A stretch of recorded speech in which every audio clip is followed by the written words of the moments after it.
Well, he has seen markets rise, fall, and reinvent themselves. But through it all, he has stayed steady, stayed rooted in wisdom, led, of course, by conviction. This is Leadcast, where leadership meets life.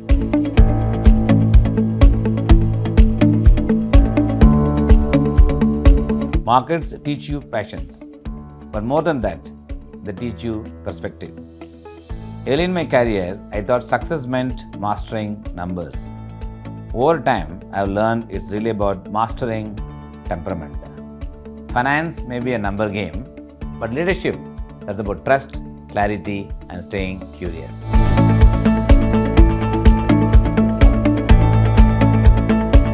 Hi, Bala. How are you? Hi, Brian. Good to see you. I'm fine, doing all right. Thank you for inviting me to your office, to this beautiful cabin. No, my pleasure, as always. It's always a privilege chatting with you. Yeah. And before we get into, deep diving into the markets and the stuff we're going to chat about, I just want to do a bit of Bala Unplugged. Are you okay for that? I'm fine. Okay. Now, what's your go-to comfort meal after a long day? Of course, I prefer South Indian meal. But give us some details. And end up with Tahir Sadam with dahi rice. Oh, okay. You're also a music lover. I believe you're learning music. Yeah. And I know you're a music lover from back in the day. So, what's, should I say, your playlist for a volatile working day? Well, of course, listen to the music. Definitely, it's one. But what kind of music do you listen to? Mostly Carnatic music. Right. But I am also learning singing the Lord's name, which is we call it Nama Sankirtan. So there also something is singing the name of the Lord. It gives you that much of inner better feeling. So since I am learning, I am also actually you just keep humming with great understanding. That's incredible. So it gives you some sense of a deviation from your normal thinking process. Okay, that's incredible. I'm going to kind of go slightly closer to your professional personality now. The one thing that you believe that young investors overlook? So overlook is investing for long-term versus short-term gain. So most of the people think that making money is easy, looking at the short-term gain. But I always believe short-term gain is temporary. If you have to retain your gain for long-term, then you must give long time period for the investment to perform. 3 to 5 years. 3 to 5 years. Second is people think speculating can make money. They'll start thinking that everybody is money making is easy. Right. But my own experience suggests money making is tough unless until you stay on course for long. Okay. Yeah. Thank you. So we'll get into our chat now, right? Yeah, sure. I look forward to that. Right. So it's been great fun, that volley of questions, and of course, even more fun, the answers. But now to settle into a bit of conversation, Bala, let's roll back the years. Let's go back to the very beginning. If I might ask, what was your earliest memory of money? Has that moment shaped your approach to wealth creation today? Yeah, definitely yes. First of all, thanks, Brian, for having me part of your discussion. Our privilege. Life, of course, gives a lot of lessons. I think as an investor in the capital market, the early lessons I got when I was the age of 22, 23, wherein you always fiddle with the market, thinking that you will create huge wealth with high expectations, and return expectation will be very, very short, and doubling or tripling your money in say 1 or 2 years. Right. When you have such high expectations, inevitably you meet with the failures. So when I started learning, getting into the capital market, the first few expectations versus the outcome was miserable. And because you are already deep in money, but you become again further greedy, and therefore you don't book your profit, don't sell. So keep your expectations high. And that is where I think that I learned the first lesson, that what goes up can come down, and there will be a failure, but still long-term vision, if you keep it, I think you can create wealth. What goes down can come up as well. Can come up as well. So that's why when I joined here at 94, since then we have seen a crisis. At each crisis, your learning curve only get better, and as an individual, you also learn from the mistakes, market volatility, and Sure. basis which you actually shape your investment thesis. Sure, you mentioned 1994 makes it 30 plus years. I mean, 3 decades in the world of investments. What has kept you inspired? What has kept you committed to the mutual fund industry all these years? So it is about passion towards your the business. Because mutual fund, I always believe it's a service to the investors. So creating wealth comes next. First, you are putting a platform. You are getting deeply involved in managing the money. In this process, you learn, and then this process you actually shape up your investment style. You as an individual, you continue to learn. But the market, I always believe, is a great leveler. Since you are part of this industry, being part of the mutual fund industry, and being part of AdityaBirlaGroup, your learning curve remains continuous. Market teaches you. You don't need to go to any classroom for improve your learning curve. The market teaches you.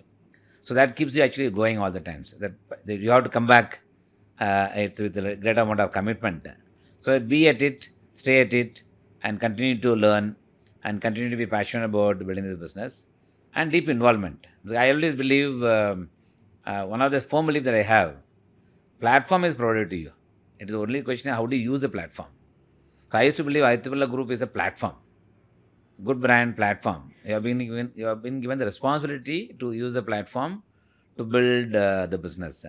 Right. The platform should be utilized for bringing in your individual contribution to the maximum extent possible. I mean, there is no right answer Sure. to that, but as far as best effort that you can put, that's why I think kept me going. And the learning curve, when I talked about, the learning curve come from market, learning curve come from your bosses, learning curve come from the way the founders looks at your business, and then makes you stay in the business for long, make you think long term, Sure. and so on and so forth. There are many such things also got involved in the whole process. No, I'm very sure we need more than just a quick chat like we're having Correct. to really learn from you, some of the nuances. But, if I can, I'm sure there were moments that were uppers, there were moments that were downers, and all of them high on learning. Can you kind of share with us a defining moment in your career, that kind of tested you,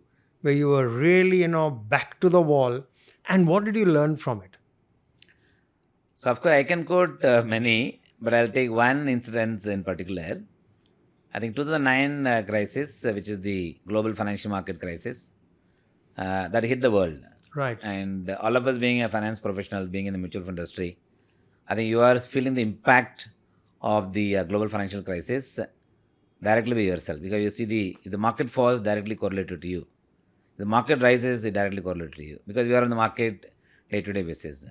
So that was the time where a lot of uncertainty got created, whether the world financial market will remain strong enough for it to grow bigger in the future, whether industry to pursue your career.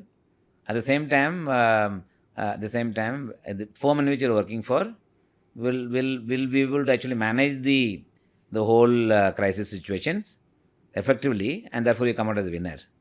So that is the time. 2009 was a lot of dilemma. Personally, of course, even I was also getting offers from outside. Right. At the same time, you have to be in the same firm to ensure that you don't leave the organization in a bad time. Bad time in the sense, bad time in the market. Sure. And if you leave in the bad time in the market, it could have impact on the organization as well. So in that period of time, a lot of these things were happening.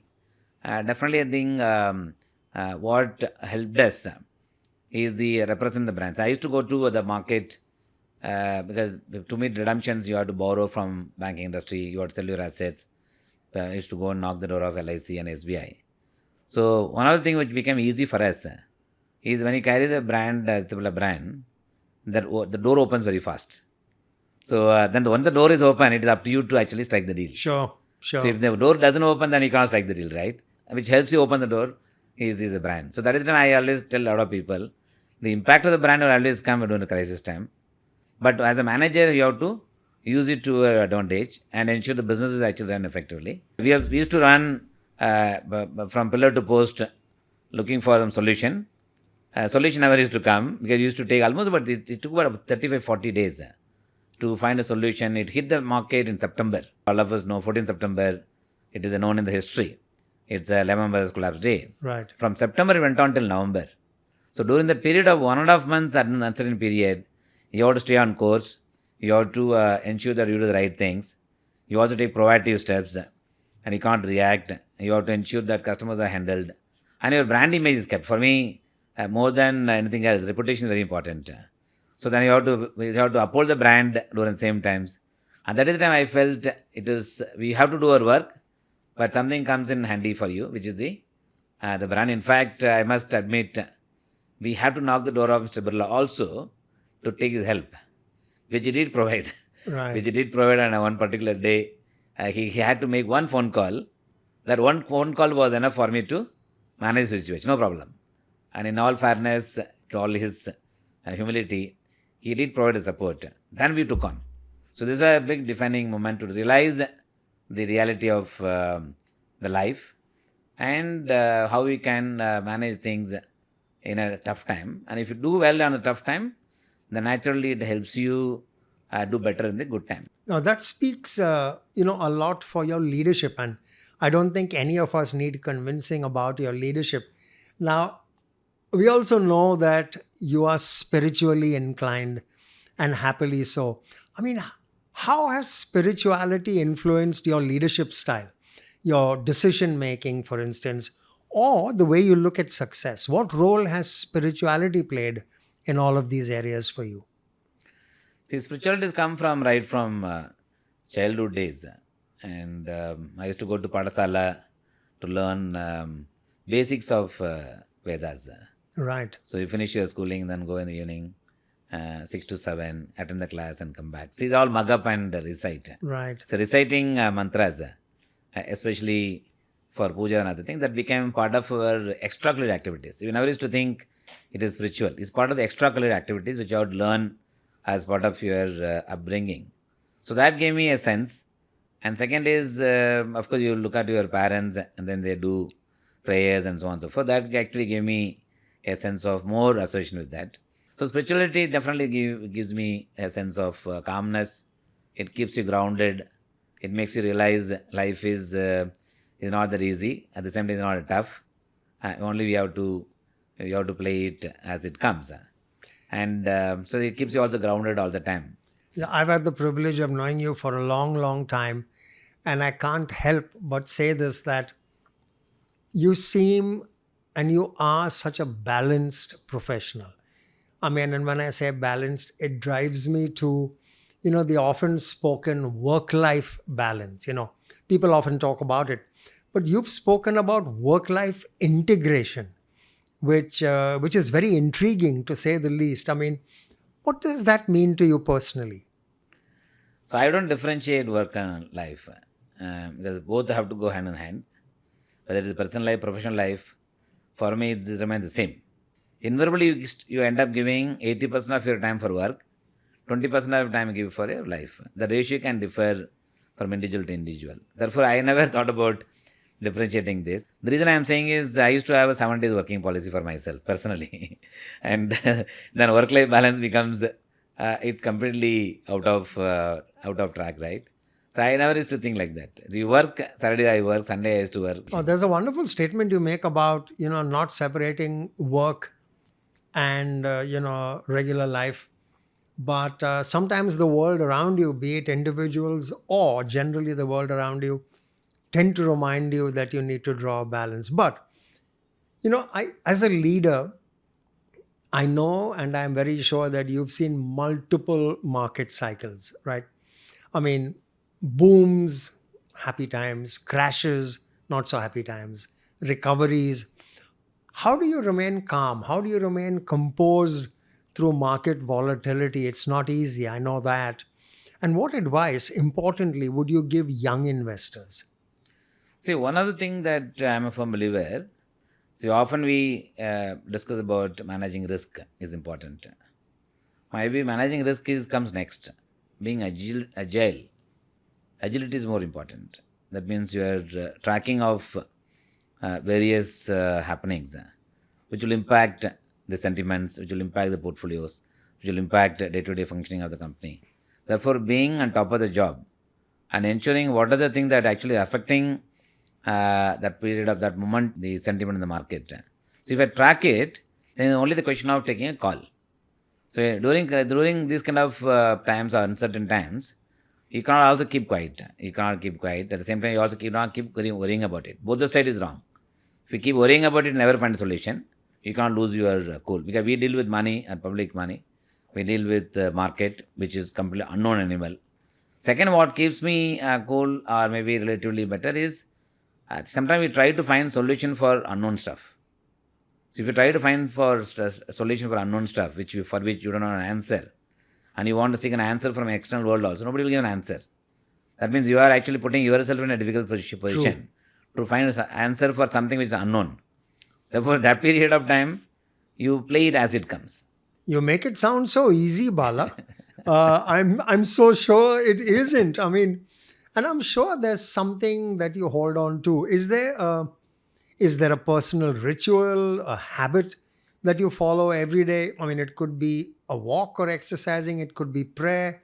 It could be a cup of filtered coffee that keeps you grounded. What is it? What is it, that one thing or two things that really keep you grounded? So one, I believe in punctuality, and which essentially means getting up morning at 6:30 max. The moment the sunlight comes, that means your day starts. So that becomes ritual. Second is I do, since I'm a Temperament, and I do my rituals of Sandhya, then we'll call it, which is nothing but praying to and chanting some Gayatris. Right. So that normally I don't of course go for walk and etc. Sometimes I enjoy also making breakfast. You do your work, you make your breakfast. Well, of course, my wife is also helping. The day starts. Second, you feel like coming to the office, you have a day schedule in your mind. So if you have to go to the office today, you have a very clear schedule. And this habit has come because when I was a bond market trader, the market will force you to be there in the desk. I cannot afford to be away from the desk because you are in the place where everyone will calling you for market transactions. That essentially means you have to be available. Right. When people call if you're not available, that means I'm not doing my job. There used to be a time where I used to even open the office, where it used to be one of my big rituals. There used to be a time where people used to say that definitely Bala will be there in the office, therefore let us go to the office. Whether it rains, whether there is a flood in Bombay, we will go. So I also believe that heavy heart versus light heart. Somehow, if I have heavy heart, again on the basis of the unknown reasons, unknown challenges, and if you keep a heavy heart, that you will never be able to find the solutions. Then it puts you down. It actually takes your energy. So therefore, I used to ensure always, irrespective of whatever happens around you, your energy level has to remain high. Your energy level has to remain high. If your energy level goes down for a variety of other reasons, whether it is personal, family, kids, other issues, related to your peer colleagues, industry, market go up and down, many things will come and actually haunt you on a daily basis and make your heart a little heavy. But I always ensure heart should never be heavy. You mentioned the word trust, and one can see it. One can see the immense trust that your teams have in you. And that leads me really to your journey from starting off to leadership and now mentorship. You know, obviously you've got loads and loads and loads of people that look up to you to be their mentor. How do you mentor the next generation of leaders within your organization? Is there a formula or a practice that you follow? See, something which I learned as part of my own leadership upbringing. So initially, my style used to be instruct and then ask or tell rather. So when I realized we need to probably learn to be ask versus tell. So how much you ask, how much you tell. And so I figured out the ratio which I learned from thanks to the group spending money on me, sending me to Harvard to do AMP program. So I came back with a few lessons like this, with ask versus tell ratio, which essentially gives you sense how much you want to get the work done from you or a team, how much you want to empower, and then how much you want to do it by yourself, which others cannot do it. Therefore, if you're able to differentiate that. From a team point of view, often be with them during the time of the need. And at the same time, at a regular interval, you have interactions. So not necessarily what they are, everything is being done is right. what necessarily everything is being done is wrong. So therefore, most of the time I never used to think somebody is doing wrong. I always used to think that he's done wrong because the situation warranted him to do the wrong stuff. Or maybe situation warranted him actually not to do certain things. Therefore, I have to give the benefit of doubt to the batsman. So that's the way I used to think. Mentoring part when I do, if I have to do from a team point of view, these are the areas where I used to give some kind of consideration and basis which have the conversation on a continuous basis. It's not about you need them when they need you. It is the other way around. If the team needs you, you have to be there. Therefore, I used to have the policy of the open door policy. Right. The moment I have open door policy, people know at any point of time, 11 in the night or early morning, they'll have the liberty to call. So I always have the belief of second or third ring, you have to pick the phone. Even today as a MD and CEO, I will pick up the phone second or third ring. Second, of course, also keep mentoring people, and over time is to developing the team is also equally important. I think building people pipeline from their individual growth point of view, and then how do we keep actually giving them the opportunity. So provide the opportunity, which is also something which I have been doing it as part of the mentorship. My goodness, they're privileged to share office space with you, because not only are you open to meeting them, you are eminently approachable as well. A lot of people are open to be met and discussed with, but they don't necessarily exude that goodness and warmth while imparting knowledge, or while conducting leadership sessions. But how beautifully put. I mean, I have a last question for you, and it's really intriguing me, and I must ask it. I mean, obviously, you're the Don in the investment world. Pardon the phrase Don. But if you weren't in the investment world, I mean, what would Bala be doing today? Is there an alternative dream, you've secretly nurtured? You're allowed to be honest with us. Is there a dream that Bala had outside of the investment world? So I'm still deeply connected to my root. So basically, I'm a believer of giving back to your birthplace. So which essentially come from the agriculture and village background. So I kept my root still intact. I exposed my kids to my still root. So I still run agriculture activities. Therefore, nurture it with the assumption it is not for profit. It is for providing an opportunity for people to work on your agricultural land. Therefore, that I kept as one of the focus area. So that will come in handy as and when I think that I can spend time with the nature, being part of the agriculture. That's one. Nothing secret, of course, generally is known actually. Second is I get involved in, since I mentioned about such activities, some service activities, being available for them in case they want to carry out some activities, some events, and get people actually to the institution, showcase their work and so on and so forth. So I take some kind of lead in that space, which something I do it as part of my side activities. That's phenomenal. My day has 24 hours. How many hours does your day have, Bala? 36? 48? I mean, 24 hours only. Within 24 hours, you have to crunch everything. On a serious note, Bala, it's been an absolute pleasure chatting with you. And like I said on the top of our chat, just one sit down with you just isn't enough. And hopefully we'll chat some more. But thank you so much for taking time off your crazy schedule to share all these gems, to share all this knowledge with all of us in the group. Thank you again. It's my pleasure. It's always been interacting with you. It's always nice to interact with you. It's tough to have a conversation with you. So I'm glad that we could do it today. Thank you so much. Thank you for tuning in and soaking it all in. Thank you so much. Importantly, we'd like to know what your thoughts are. So please let us know your thoughts in the comments below.